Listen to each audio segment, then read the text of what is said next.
Karuno Tribhuvane Mayo Sharanya Karo Radha Krishna Padara Vinda Bhajana Nandena Mataliko Vandero Pasanatana Raghuyugo Shri Jiva Gopala Go Vandero Pasanatana Raghuyugo Shri Jiva Gopala Go. I offer my respectful obeisances unto the six Goswamis, namely Shri Sanatan Goswami, Shri Rupa Goswami, Shri Raghunatha Goswami, Shri Raghunath Das Goswami, Shri Jiva Goswami, and Shri Gopala Bhatta Goswami, who are very expert in scrutinizingly studying all revealed scriptures with the aim of establishing eternal religious principles for the benefit of all human beings. Thus they are honored all over the three worlds, and they are worth taking short of because they are absorbed in the mood of the gopis and engage in transcendental love in service of Radha and Krishna. Continuation from Nectar of Devotion, Chapter 19, Devotional Service in Pure Love of God. When one desire to love God Krishna in one particular relationship becomes intensified, this is known as pure love of Godhead. In the beginning, the devotees engage in the regulated principles of devotional service by the order of a spiritual master. When one thereby becomes completely purified of all material contamination, there develops an attachment and taste for devotional service. This taste and attachment, when gradually intensified in the course of time, becomes love. The word love can be actually applied only in relationship with the personality of Godhead. In the material world, love is not applicable at all. What goes under the name of love in the material world is nothing but lust. There is a gap of difference between love and lust, like the difference between the gold and iron. In the Nandan Pracharatra, it is clearly stated that when lust is completely transferred to the Supreme Personality of Godhead and the concept of kinship is completely reposed in Him, such is accepted as pure love of God by great authority like Bhishma, Prahlad, Uddhava, and Narada. Great authorities like Bhishma have explained that love of Godhead means completely giving up all so-called love for any other persons. According to Bhishma, love means reposing one's affection completely upon one person, withdrawing all affinity for any other person. This pure love can be transferred to the Supreme Personality of Godhead under two conditions: out of ecstasy, out of the costless mercy of the Supreme Personality of Godhead Himself. Ecstasy. Ecstatic love of Godhead can be potently invoked simply by following the rules and regulations of devotional service as they are described in scriptures. Under the direction of bona fide spiritual master, in the 11th canto, 7th chapter, verse 40 of Srimad Bhagavatam, this ecstatic love, born of execution of regulated devotional service, is explained. The devotee, in the course of executing regulated principles of devotional service, develops its natural Krishna consciousness, and being thus softened at heart, he chants and dances like a madman. While performing chanting of the holy name of the Lord, he sometimes cries, sometimes talks widely, sometimes sings, and sometimes without caring for any outsiders, dances like a madman. In the Padma Purana, there is a statement about ecstatic love born of spontaneous affection. Chandrakanti, a celebrated fair-faced girl, rigidly observed celibacy in order to obtain Krishna as her husband.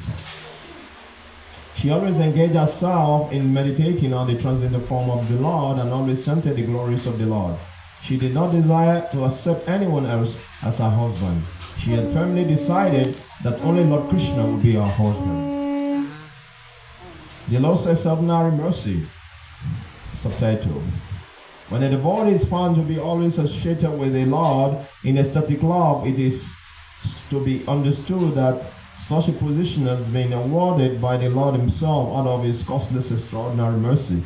An example of such extraordinary mercy is given in the 11th canto, 5th chapter, verse 7 of Srimad Bhagavatam, wherein Lord Krishna tells Uddhava, the gopis in Vrindavan did not study the Vedas to achieve me, nor are they ever been in holy places of pilgrimage, nor did they devoutly execute any regulated principles, nor did they undergo any kind of austerity. It is simply by association that they have attained the highest perfection of devotional service. From the example of Chandrakanti as found in the Padma Purana, and from the example of gopis as found in Srimad Bhagavatam, it appears that the devotees who always think of Krishna and who always chant his glories in the ecstatic love, regardless of his condition, we attain the highest perfection of unalloyed devotional love due to Lord Krishna's extraordinary mercy. This is confirmed in the Narada Pancharatra.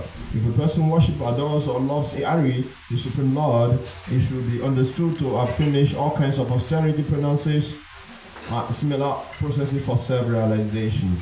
On the other hand, if after undergoing all types of austerity penances and mystic yoga practices, one does not develop such love for Hari, then all his performances are to be considered a useless waste of time. If someone always seeks Krishna inside and out, then it is to be understood that he has surpassed austerity and penances for self-realization.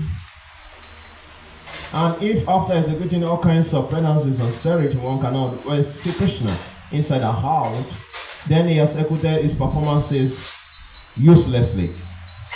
Spontaneous attraction to Krishna, which is said to be due to the extraordinary mercy of the Lord, can place under two headings. One is profound veneration for the greatness of the Lord, and the other is one's being automatically attracted to Krishna without any extraneous consideration. In the Narada Pancharatra, it is said that if one account of profound veneration for the greatness of the Supreme Lord, one attain a great affection and steady love for him. One is certainly assured of attaining the four kinds of Vaishnava liberation, namely achieving the same bodily picture as the Lord, achieving the same opulence as the Lord, dwelling on the planet where the Lord is residing, and attaining the eternal association with the Lord. This Vaishnava liberation completely different from the Mayavadi liberation, which is simply matter of being merged into the effulgence of the Lord. In the Narada Pancharatra, pure unalloyed devotional service is explained as being without any motive for personal benefit. If a devotee is continuously in love with the Lord Krishna and his mind is always fixed upon him, that devotional attitude will prove to be the only means of attracting the attention of the Lord.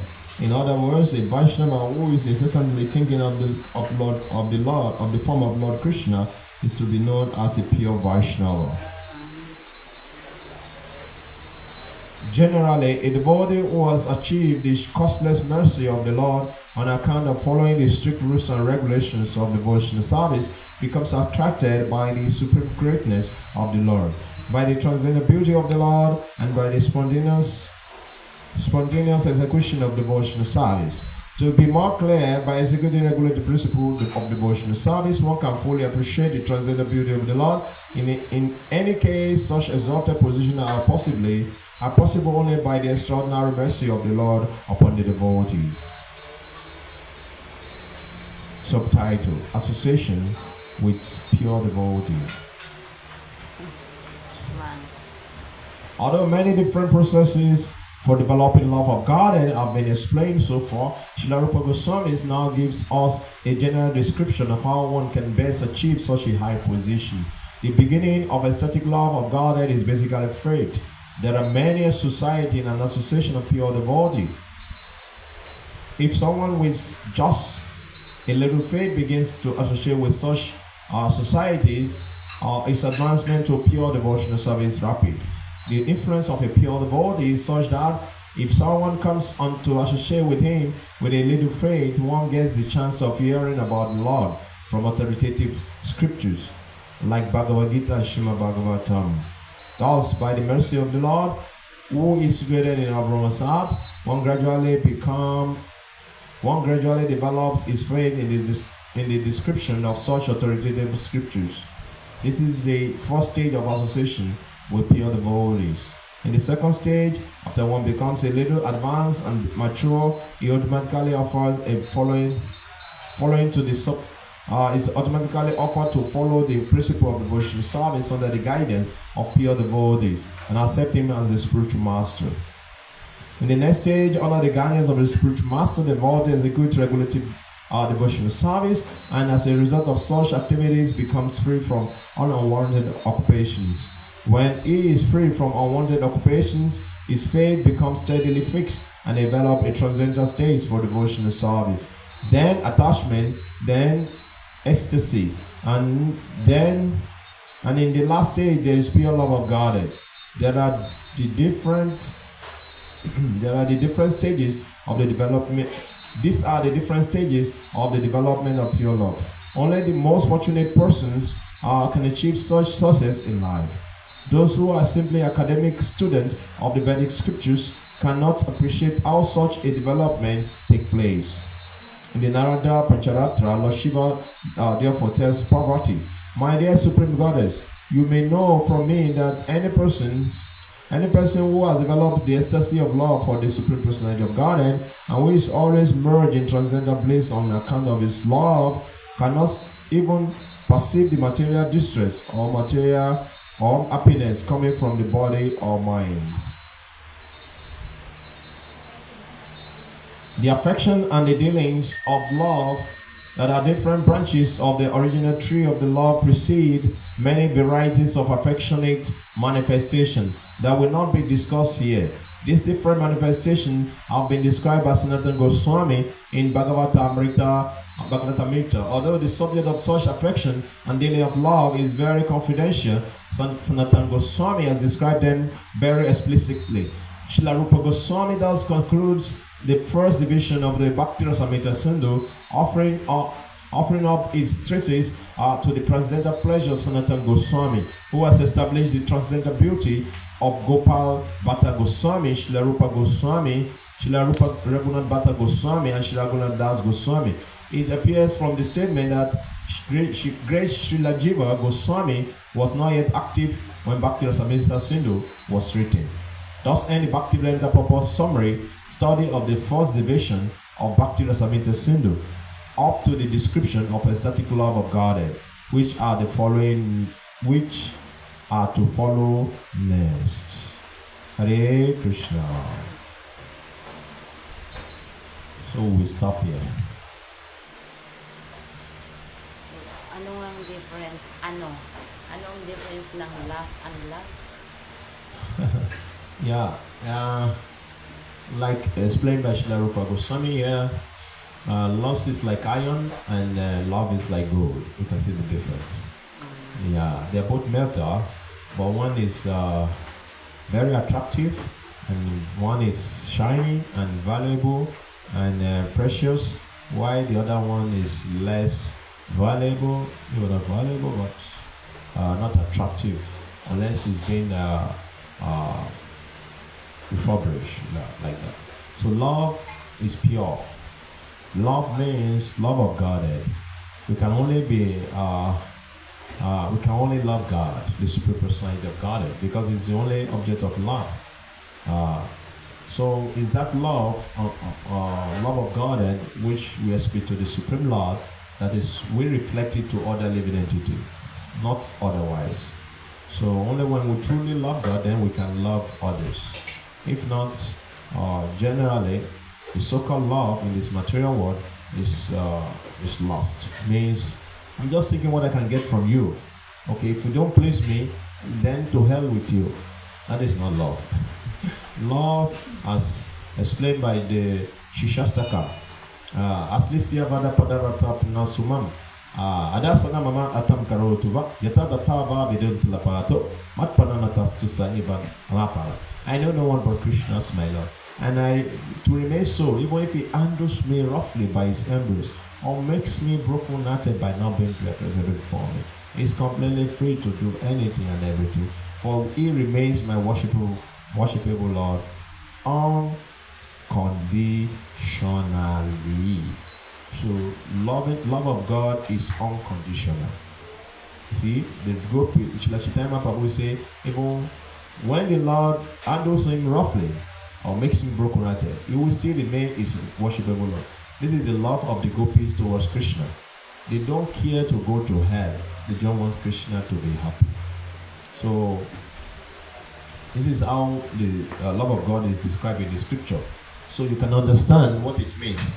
In the material world here, a woman will say I love man, a man will say I love woman, but once they come together, whenever there's any misunderstanding, they go their ways. That is not love, that is loss. Okay? You cannot satisfy my senses again, to hell with you, get out of here. You see? So this is material loss. You see? So we cannot be compared to the unadulterated love of God, which is unconditional. Means you love God unconditionally. No matter what happens, you continue to remain faithful. You have faith in Him. Whether He makes you happy, whether He makes you miserable, whatever condition of life, you know that this is the nature of this material world. There will always be miseries, there will always be happiness. You accept them. But your faith in God continues to increase more and more. That is love of God. So we cannot be compared to the so-called material lust, which is, as long as you are satisfying me, I will be happy with you. I can, satisfy you also. Once you cannot satisfy me again, I kick you on the face. So that is lust. So it's completely different. So that is the difference. Iron and gold, completely different. You can see it. Yes. Sigepo? So that means when saying, I love you, so that is lust. Yeah, it's lust. I love you means, material word means, what can you give me? What can I get from you? Yeah. If you cannot give me, if you cannot get me, then kick you on the face. That is lust. But when we truly, like it's mentioned, love also means service. So when we are eager to serve each other, then that is true love. Because love means action. Love is a verb. It's not an adjective or noun. Love is a verb. So the other word synonymous to love means service. And another word to qualify that service is unconditional service. So that is the description. So love means unconditional service to the worshipable Lord or your object of love, like that. Singapore. Hare Krishna. Shila Prabhupada ki jai. Smavet Bhakta Vrinda ki jai. Nitai Gaura Premanande Adiyalibo.